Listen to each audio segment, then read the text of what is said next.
België is een land in vrede en veiligheid, mede dankzij de inzet van de militairen.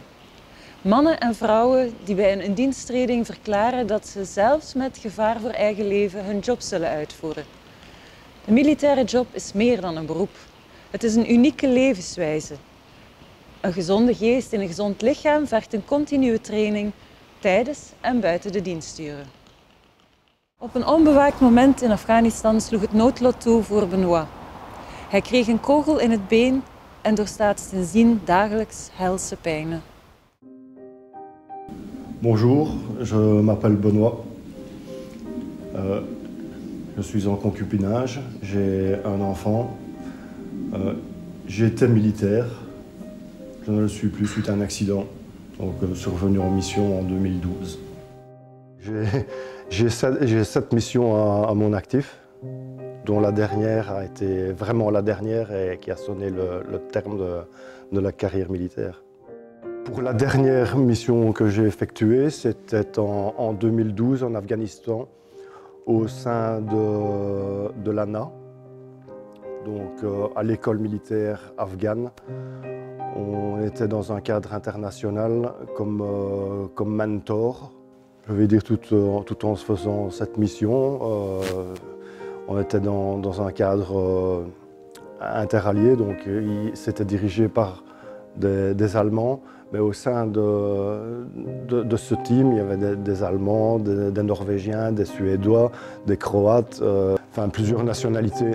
Et un soir, après un briefing du commandant du team, on s'est retrouvés à la cantine.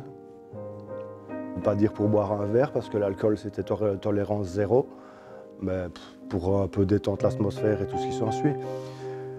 Et on était attablés avec plusieurs personnes, dont un Américain qui était là et lui a demandé pour voir le pistolet, donc l'arme de poing de mon collègue croate qui était assis à côté de moi. Ils ont commencé à discuter, à démonter le pistolet, le remonter et blabla, ici et là, et discuter des techniques.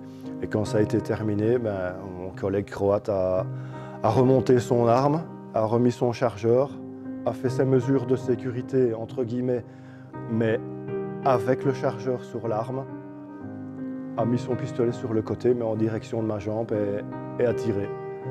Donc j'ai reçu une balle dans ma jambe droite, ce qui a sectionné le nerf sciatique, ce qui fait que maintenant je suis paralysé de tout le bas de la jambe.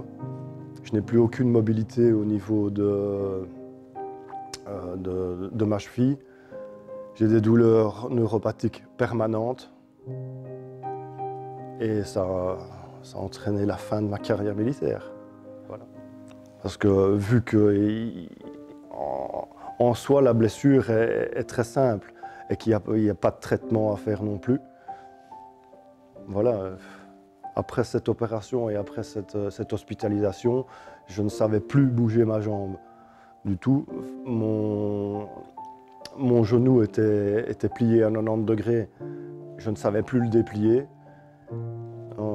Je ne savais plus, vu que le nerf sciatique est un nerf moteur ainsi que sensitif. C'était douleur permanente, ça l'est toujours d'ailleurs. Et je ne savais plus bouger ma jambe qui était restée bloquée à 90 degrés. Donc il m'a fallu à peu près 6 mois de kinésithérapie pour pouvoir enfin déplier cette jambe, pas encore totalement la mettre droite, et pouvoir me déplacer à l'aide de béquilles. Pour pouvoir marcher, proprement dire, à l'aide d'une canne, il m'a fallu à peu près facilement 1 an pour me déplacer comme maintenant. Donc après l'accident, j'ai repris mon travail après 1 an. Après 1 an, donc, et après être passé une première fois en commission d'aptitude et de réforme, qui à ce stade-là avait dit que c'était encore évolutif.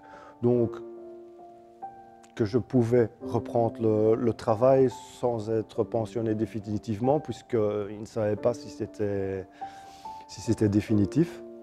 Alors j'ai repris mon travail pendant 1 an, mais je vais dire à la caserne, ça a été baisse de morale, mise au rencard, mise sur le côté, parce que effectivement, j'étais encore une personne, mais j'étais plus vraiment un militaire, vu que je ne savais plus participer à aucune activité militaire. Donc les camps, aller sur chantier, je ne pouvais plus non plus, puisque je n'étais plus apte dans le cadre des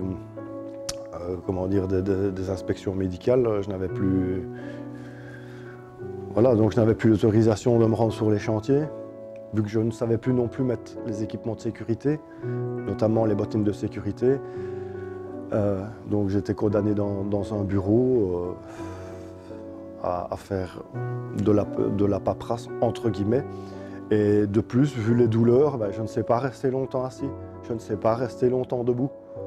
Donc il faut que je bouge entre guillemets en permanence. Et voilà. Et voilà. Et puis a suivi une grosse perte de morale qui a entraîné, je vais dire, la deuxième comparution en CMAR 1 an après. Et là, j'ai été pensionné définitivement, puisque là, je vais dire, les blessures n'évoluaient plus et qu'il n'y avait aucune solution proprement dite. Ma vie maintenant, après une carrière de plus de 25 ans en tant que militaire, c'est la maison.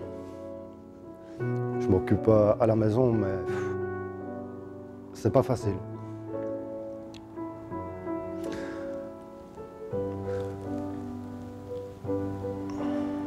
Donc en fait, j'étais habitué à bouger, partir en mission, l'aventure.